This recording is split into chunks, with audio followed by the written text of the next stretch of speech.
Hi friends. For a long time before I stopped using skincare on a regular basis, I was very much taken by Asian skincare, Asian beauty. That entire sector has just enchanted me. Still to this day, even though I no longer use cleansers and toners and serums and all that, I love to still peruse.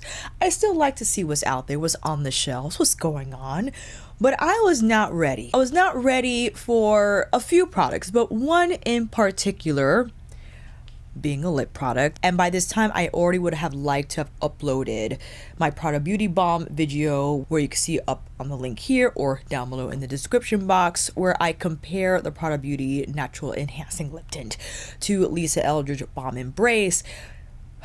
But when I first tried this product, it has to be one of the most innovative, not just lip products, but products, period, that I have tried thus far this year. And this isn't new. I believe this released, I could try to find out. Let me see if I can. I think based on this Reddit post I found, might have been last year, but I just tried it this weekend. It is the Peripera water-based tint, or specifically the water bare tint. I bought this in one shade, 05 Red Update. When I tried this on, I just was not ready. I was not ready for the technology.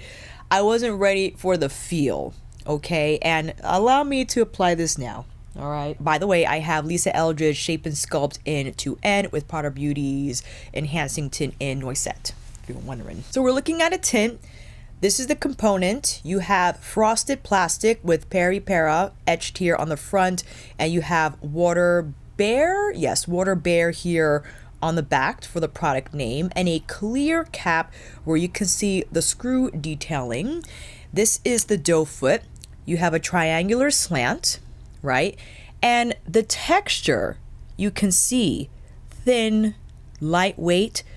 It feels like you are applying something watery on your lip. But that's not the most magical part of this product, okay? It's what happens afterwards. When you apply it, as I just did, it feels watery. It feels, is this going to do much? It does give you tint in terms of the consistency and the feel. Once it has an opportunity to settle, it transforms into what I would describe this as a balm glaze. Yes, you heard that correctly. It's giving balm, it's giving shine, it's definitely delivering tint in a conditioning treatment sort of a get. This is by far one of the most interesting lip products I have ever tried.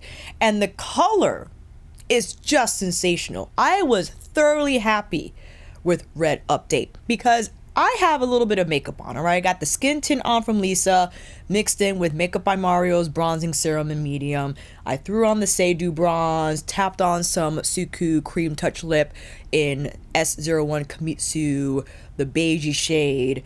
Nothing on the lids. I have the brows on, of course. Look how this just lifted me up. Don't I look sophisticated to you? It's like a muted red, just enough. You know what I'm saying? My only gripe with this product, okay, is I did buy other shades because I was just intrigued. I bought these three, all right? So they might look different in terms of what the shade looks on the box. I don't think there's enough distinction between the shades, but we will discover that together because I would love to take still shots, show you all the shades. In addition, I also bought this highlighter. I know, it's from Romand, another popular Korean makeup brand. It's called the See-Through Veillighter. This powder is, look at the softness of that powder, the sheen.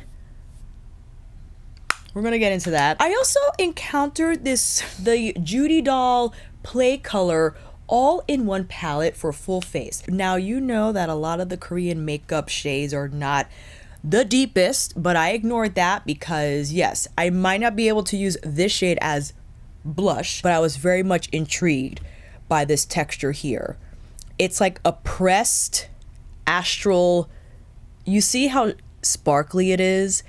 It's like an overlay shade. So I was very much taken by what that can do on the lids as like a topper moment, and because of that dazzling effect and it being in a pressed format and in a clear compact, not too bad. I also picked up the Roman Milk Velvet Tint. You're not even ready for this product. The Roman Glasting Color Gloss. I had to have the shade because the mauve, okay. And lastly, I think the Kiss Me brand is, yes, it's Japanese. I've used their products before. I believe it was maybe the mascara at one point and the liquid liner. This is a water and smudge proof pencil eyeliner. But do you know what this color is called? 03 Rose Brown. You know how I feel about peachy brown, rosy. So I had to get this. Look, the component mimics what is inside, and it's flat on both sides. I think that's an interesting design. But the color though, look, isn't that so unique?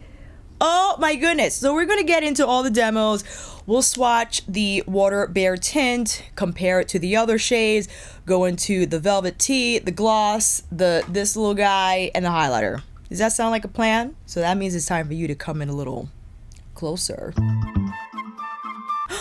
That's enough. Now that we're closer, do you see why I love this shade so much? It's the perfect red every day, because I am a little apprehensive when it comes to red tone lipsticks, but to find the right shade and the right fluidity and consistency where it's not involved, it doesn't take a lot. Like, I could just slap this on without a mirror just because of how the doe foot is designed and how thin the formula is. It's just, it works itself out. You see what I'm saying? So again, we have 05 Red Update, and I would like to go in with 01 Announced Beige. Now here's the thing, again, the gripe. Even though Announced Beige might appear differently, this is Announced Beige and this is Red Update. In the component, it's giving more of a warm pink vibe, and you can see here on the swatch, it's definitely lighter. And allow me to swatch Red Update right next to it so we can have a reference, right? So this is what we're looking at. It definitely appears different in swatch, but the thing is, and what I discovered is because I was wearing these all weekend and checking out the different shades, because it is a tint, is going to have a little bit of a stain. When you wipe this off, and I can show you, a little bit of color is left behind.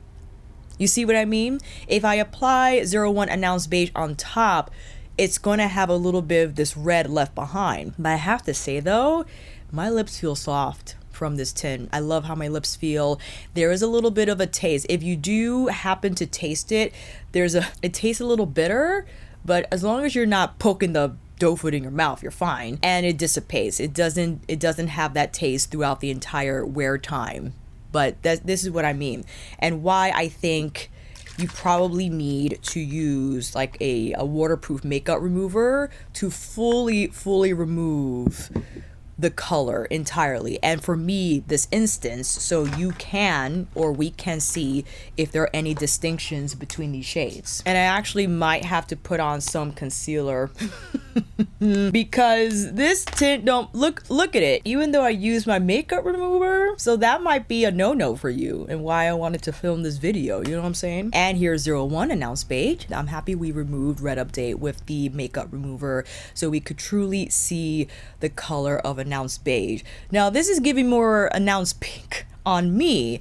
It's like my lip color but better, right? It does remind me of Noisette. I have Noisette on standby. Why don't we swatch that while we're here so you could have an idea, especially if you already have the shade. I'll do it right here. So Noisette might be a little more neutral leaning, whereas Announced Beige is a warmer pink shade, but this is within like my lip color range. I just adore how this feels. It's smooth, it's creamy, but again, what's remarkable and just mind-blowing to me is how it starts off lightweight in nature. You wouldn't think, based on how the product feels upon initial contact, how it will transform into this rich, glazy, balmy type of situation, but it does. I don't understand why, how. I just sign me up. Sign me up. Now, announced Beige is not, look, Red Update still hanging on.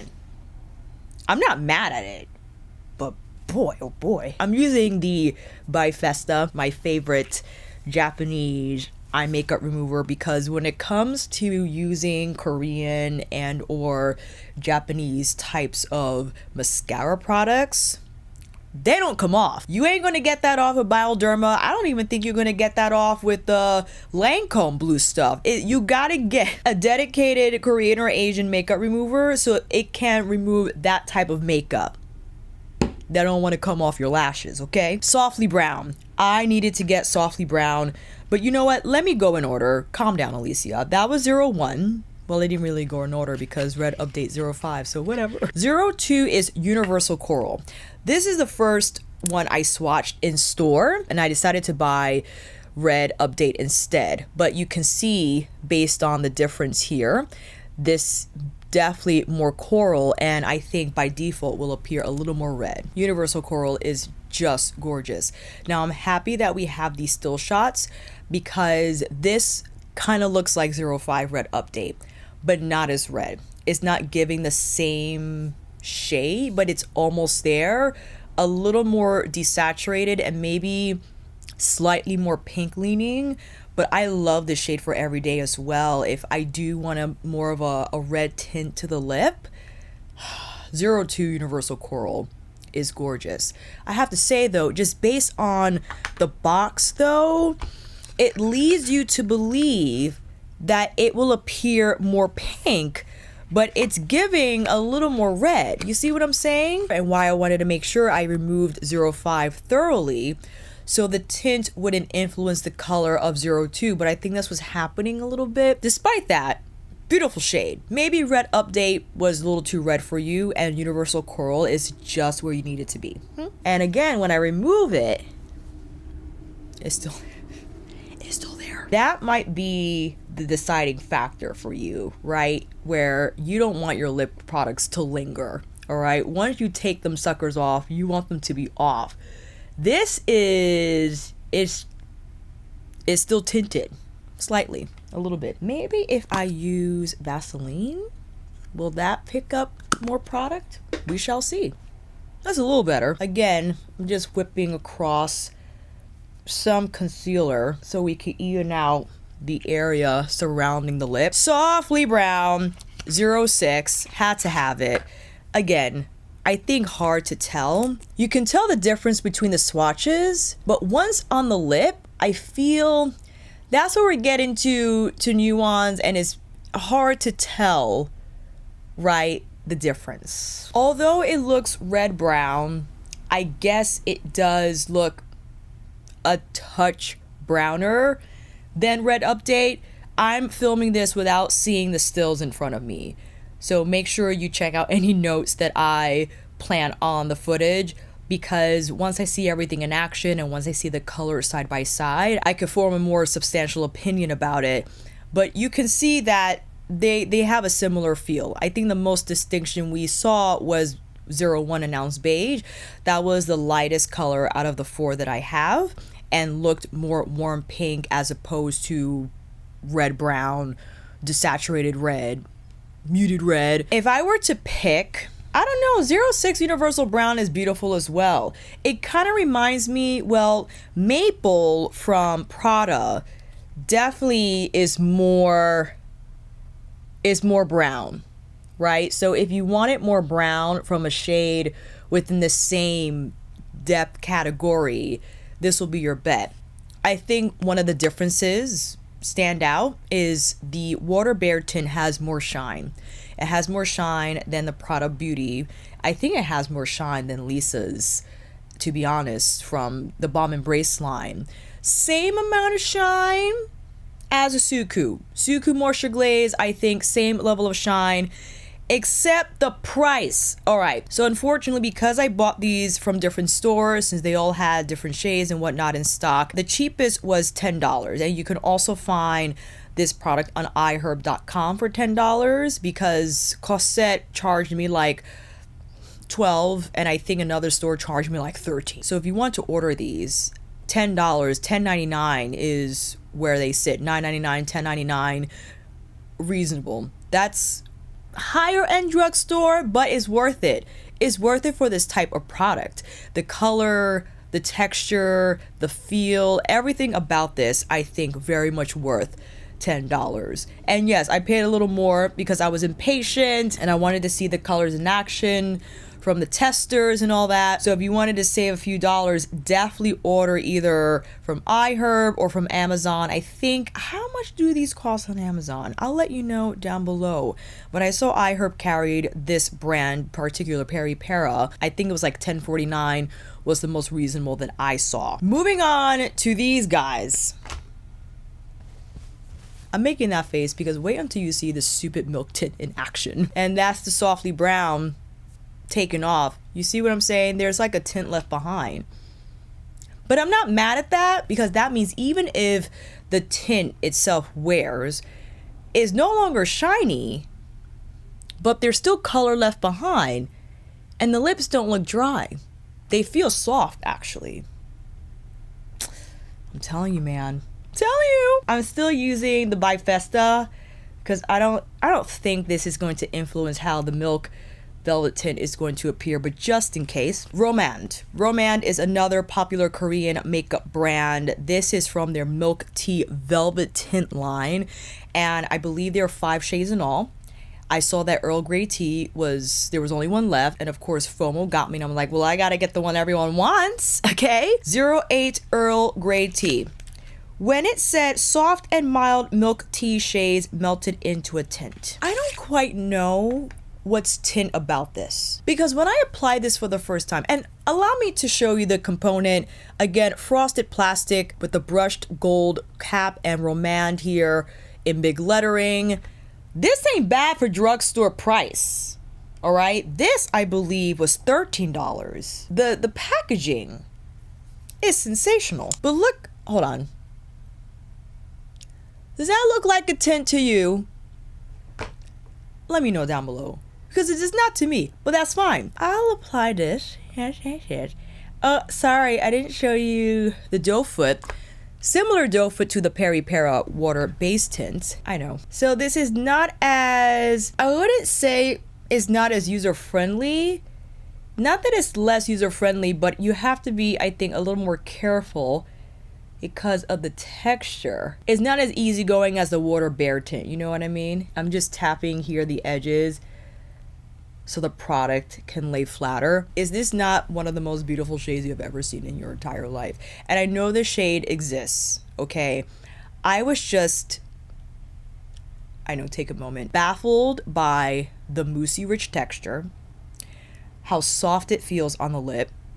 It's matte. It's like a creamy mousse, but velvet, a creamy velvet mousse. I don't know what's tinty about this. I feel like I applied one of Lisa's, which I don't have. I'm just based on the description of the product, one of her liquid velvets, because this is what it feels like. Now, this is not transfer proof, it's not smudge proof, because the product doesn't completely set where it wraps your lips like, you know, old school Anastasia liquid matte is not like that product at all. You're gonna get transfer, right?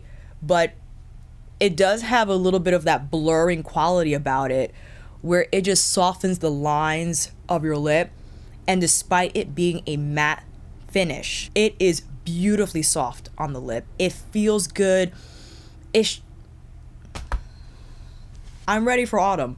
Where's Autumn? Let her know that I'm ready. Screw this hot humid stuff. This color is just outrageous, and I swatched, I think it was jasmine tea.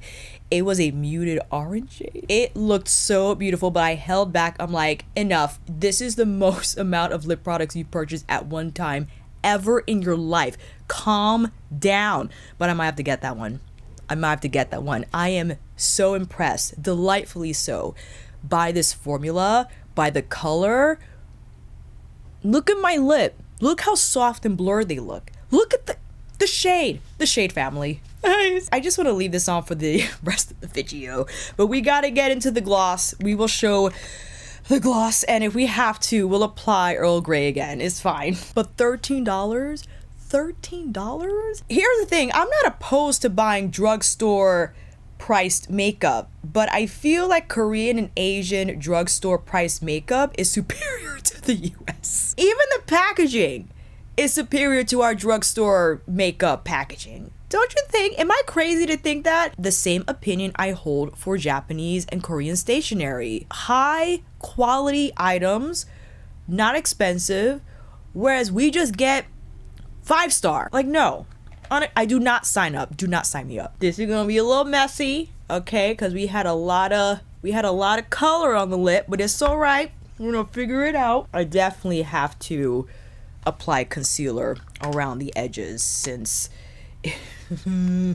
it kind of looks, you know, a little empty. I will say though, I have been thoroughly enjoying Lisa's skin tint. I applied it with Mario's bronzing serum and I adore the combination. Combining this with the bronze serum definitely helped the shade warm up a little bit for my summer complexion, and then I'll just use it as is when we get into autumn and winter, because I have to say, you know, I like the tint quality. I do. I'm not a fan of foundation. I love the Suqqu foundation 100%. I just haven't been moved to buy another one. I know Charlotte's, darling, released that stick. I might have to try the stick. All right, last lip product, also from Romand. Okay, we have the Glasting color gloss in the shade 06 Deepen Moor, M-O-O-R. You see what they did there? Look at this. Look at this color. Look at the component too. I love how the design color, the shade, matches what's in. Here is Deepen Moor. The mauve. The mauve. Creamy, shiny, smooth. A little bit of a taste. It has a similar taste to the Peripera, but not too bad. It's not like Prada Beauty, and it's not like the Bomb Embrace from Eldridge either. I love this color. It's a gloss. I think it does have a little bit of, I'm feeling a little bit of a tingle. So there might be some lip enhancing ingredients in here. Maybe that's a no for you. I don't mind it because I adore this color. It's like a deep mauve, but on the more neutral side, shiny, but I think it has just lovely color all on its own. I don't feel the need to apply this on another lip color. I would just apply this all by itself for the color and the shine. We're gonna keep this on for the rest of the demo. I need to go into this highlighter, all right? Because first of all, yes, the cap or the lid is plastic, but the base is pretty heavy. And the shade, there are 2 shades in all. I purchased 01 Sunkissed Veil. Oh my goodness. Let me see. I don't have any room. Let me put it here. Look how beautifully soft that is. Now, I did have the star filter on from Dior. I just want to demonstrate because I tried this yesterday. The powder is so finely milled and soft that I could just tap it on my cheekbone. Look how soft focused that appears. You know what I mean? I was telling my client and she said the same thing. This is what I wanted Natasha's Hy-Glam Balm or whatever to do. This is what I wanted it to do. But I thought it was just too textured, like, and although Natasha usually applies this on top of something, she usually applies it on top of her Hy-Glam highlighter, which I get. Right, that is understandable. You need a little bit of zhuzh. Sometimes I just want to slap it on, you know, and not have to work it in. So this is with the brush. The brush is going to deliver a lot more shine compared if you just wanted to dab it on with fingers. But listen, it's nice to know you're in a pinch and you need highlighter. You just have your fingers.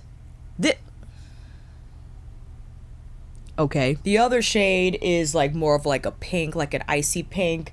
I think if you're my complexion or even deeper, because it doesn't have a strong base of color, what's left behind is just this, literally this veil of highlight. And even though I have texture going on, it's not super enhancing in that way. The shine is just incredible. And the price, hold on, I got the receipt, hold on. The Veillighter, $12. That's not bad. Now we're going into the JudyDoll. This was the most expensive product out of my Asian makeup haul. The JudyDoll 7-color all-in-one palette in colorway 16, $18.99. Listen, it's a small compact, but you know, we're getting a lot here. Let's start off, well, let me just start off swatching everything. First swatching the fun shade, the topper shade, right? Again, it's going to be a translucent base, but beautiful dazzling effect there. Next we have what I think is an all-over highlighter, right? Takes on the texture of the Veillighter from Romand. I'll swatch these two here, the two mattes, because this is supposed to be a blush, but on me, I don't know what much blushing gonna go on. This is the light beige shade and the medium brown shade, very soft. Now we have these two. These look to be, yes, this is more of like a metallic. That top one has more pearl. See how there's a little more pearl there, and this is more of a straightforward metallic. So you have a little more shine and dazzle there, whereas this guy is more just sheen, right? More of a burnished. And why I wanted to pick up this palette, because even though this is a satin, I guess I would classify it, I could rely on the shade to provide a little more depth to the eyes if I wanted. And here, this guy, supposed to be a blush shade, but on me, it's just gonna be my skin tone, right? Which, whatever. I can see if, let me get a small brush. I'm gonna need a real small brush. We got Sonia's Kiyaki Soft Face. I'll pick up a lot. Maybe if I apply it. No, it's just basically setting the inside of my face. So if you're wondering about that's what it does. It basically took away my shine, so it's like a pressed powder. And allow me to replenish with my Suqqu cream touch, so we could bring back some color to the complexion, because I think this shade goes beautifully well with the palette I'm about to show. I'll apply a little bit of concealer, definitely. We'll use Natasha's Hy-Glam in R5, just a touch, because this a little goes a long way, yeah?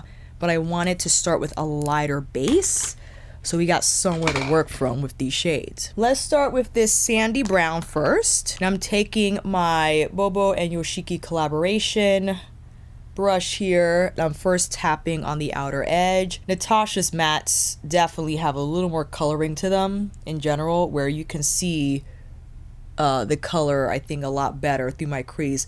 But that's not bad. You know, basically I would just use this shade to finish off, you know, one of these colors, and why not? I'll go in with the more pearly shadow, like this more bronze, and you can see that there's a little bit of twinkle there. There's gold pearl in the bronze base. I'm just tapping around, and I'll take that same metallic here under the lash line just to rope it. That's pretty. It's like softly smoky. What I could do also is take the shimmer shade and use it on the majority of the lid for this eye. I could also rely on it for highlight on the first. Allow me to just hop back over. So I'm taking the same shade, but now placing it on the inner corner. And the consistency very much mimics the Romand Veillighter. It's soft, pearly, very light on the lids. Now I'll take this satin brown, this satin metallic hybrid. I quite don't know how to describe it, but I think it will be fitting to place this on my lash line, whether I want to apply it on the lash line or use it to smoke out the outer corner. I could definitely rely on this shade for that purpose, but nice that I can also use this as a liner. But I also wanted to go in, with the pencil. Okay, this is what the eyeshadow looks like. Okay, let me just carefully wipe. Since it's so soft, it just wipes right off. I want to go into the Heorine Maki, the rosé brown. I want to see what this color looks like. I would say it's a good idea to warm up this pencil first, but once you do, it's pretty smooth. And I love the color. And I also like the fact that it is flat on both sides. I think it makes for easier application along the lash line. Oh, that's pretty. I like this shade a lot. This will go beautifully with Natasha's retro. Oh my goodness. Oh, that's pretty. I like this. Again, I like how it's shaped. It being flat on both sides makes it easier to sketch the wing. Yes! Now, I do want to bring in some coloring through the crease, and of course, I'll just use the this pressed powder. Throw it in there. It does have I mean, barely there, but it's just to finish the edges of that shimmy shade. What I want to do is go in with the fairy dust shade, tap that over, and look what it does. It has an astral effect, 100%. But because it's pressed, I don't think it's going to have exactly the same effect as astral shades, and probably not quite the same as Natasha's wet effect. Natasha's wet effect definitely has more shine than this. And I think that's what's going to differentiate between something that's made in Italy and even Korea. But I don't know if Korea prioritizes those types of finishes, or do they? Taking that same fairy dust shade with the brush, it might not be as successful. This is where, you know, we run in, this is the challenge, because it's so tightly pressed. It's not as brush friendly, whereas the wet effects formula is softer. It's not as hard pressed. You can pick it up more successfully with a brush, but it's okay.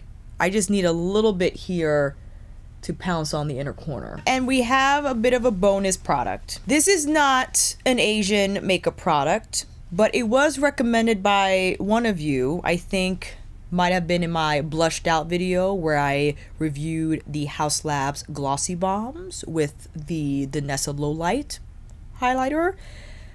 While I was at Nordstrom, I picked up the Giorgio Armani Luminous Silk Cheek Tint in the shade Delicate Mauve.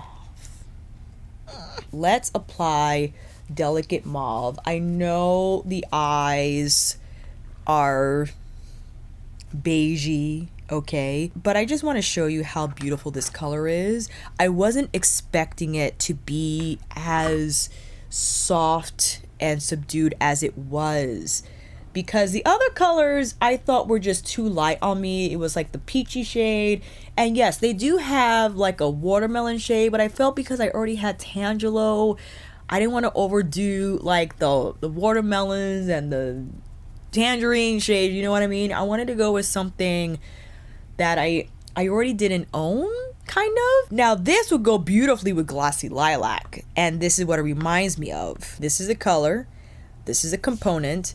This was like $40, the most expensive product here in this video. And here is how it looks. And this is just effortless in the application. You can just dot it like so, and then take your finger, and it spreads evenly, and it doesn't pick up any complexion product you decide to apply on. It took me by surprise. It took me by surprise. I predict that I could wear this on the greater cheek area and then lay on Glossy Lilac on the cheekbone more so higher, and then maybe slap on the Veillighter on top, or even Natasha's Golden Highlighter Trio, right? Like, you could do whatever you want, but I was thoroughly impressed by how easy, and it doesn't smell like anything, thank God, because Giorgio Armani is a luxe beauty brand. It spreads easily. You don't necessarily need to apply it with the brush, and there you go. Look how, you know, when I do these videos, I get inspired in the middle of them, you know what I mean? I want to grab retro. Can we do that? I'll be right back. Oh, the lighting's leaving me. We gotta hurry up. Taking Andy, pulling that through the crease, a little bit of groove, tapping that, oh boy, we're getting crazy, on the outer V. Helio on the majority of the lid. Pencil on the lash line. A little bit of psychedelic center of the lid to bring out that pizzazz. And also on the inner corner, a little bit of glassy lilac on top of the Armani. Oh boy, that definitely enhances the color. 100%. Our Veillighter over everything. Just now, I forgot to buy lashes, so we are going to use the Clio Professional, the Kill Lash, that I will successfully remove with the Bifesta. Bifesta. One of you had told me how to pronounce it and I forgot completely. My apologies. And that is it. A demonstration of my most recent Asian makeup haul featuring Armani Beauty. I love the lip products. The water tint wins. Out of all the products that I purchased, what I was most impressed by, and I also have to give it to the Milk Velvet Tint as well. I think mostly all the lip products that I purchased from this haul have been outstanding, and I just cannot get over how clever and just the technology, the makeup technology used for these products blew me away. And I'm late to the party. These are not new to the industry. I saw that the water tints and whatever hit the shelves last year, and I just ignored it because I was like, oh, that's not my thing. I don't think that's something I would wear. Lies. I will wear this every day. And do I like this more than the Suqqu Moisture Glaze? I'll say no, because I love the shades from Moisture Glaze better. There's definitely more distinction within the entire line. Whereas the Water Bare tint from Peripera is kind of hard to tell. I wouldn't be able to tell if I'm wearing Red Update or Softly Brown. I could tell if I'm wearing Announced Beige because that was the lightest shade out of the ones I purchased. I have to say though, and the milk tint though, I want more shades of. I do. The fact that it's only $13 does not help because $13 does add up if you're buying 5 or 6 shades in at the same time. The gloss is beautiful. You see how it has been wearing this entire time? It's just appears color rich and it's smooth and creamy. And again, the undertone. The Giorgio Armani, can you even? And the Veillighter. This, wow. The JudyDoll palette was cute. It was cute. It appeared a little more cool tone on me. This was giving me Natasha Denona glam, right? In a little square form. I did appreciate the dazzling effect that this little guy gave. I wouldn't repurchase again. I was just curious, and based on what I swatched in store, I was like, oh, that could be something. And it definitely can be. If I was in a pinch and I didn't want to pack something large, I most certainly can pack something of this size, but I also could pack a Viseart palette that I would much rather use over this, right? This is more so, again, someone who's lighter complected than me that can use this for blush and use this for highlighter, where I'm basically using the entire thing on my eyes, and I have far better palettes in my collection that I can use over this. Sure, does it cost less than a Viseart Attendu or even an Edit, but I don't mind spending more money on shadow textures and shades that just favor my complexion and eyes more than this. So that was not necessarily a fail, but something I wouldn't buy again. Definitely the winners are the Peripera Water Tint, the Romand Milk Velvet Tint, as well as the Glasting Gloss, and the Romand Veillighter, as well as the Giorgio Armani. I think this is the only shade I would buy because I like how unique this is to my collection of different liquid blush products, and as you just saw, I think pairs beautifully with Glassy Lilac. You get a little bit of zhuzh from the Glassy Lilac that helps the Veillighter just shine more brightly on the cheekbones, and also the color from Giorgio Armani enhances the color from Glassy Lilac more. We like that. Let me know, friends, if you have any of these products, if you've been dying for me to try them, and I finally have arrived. Thank you so much for waiting. I'd love to know your thoughts down below. I will see you in those comments, and until then, that is a wrap. Thank you all so much for watching. I hope this video helped, and if you like this video, please give it a thumbs up or maybe consider subscribing to my channel. And until then, I will see you in here again with another review, tutorial, or Romand haul, because I will be getting more of these shades. Stay tuned for that. Take care, and I will see you again soon.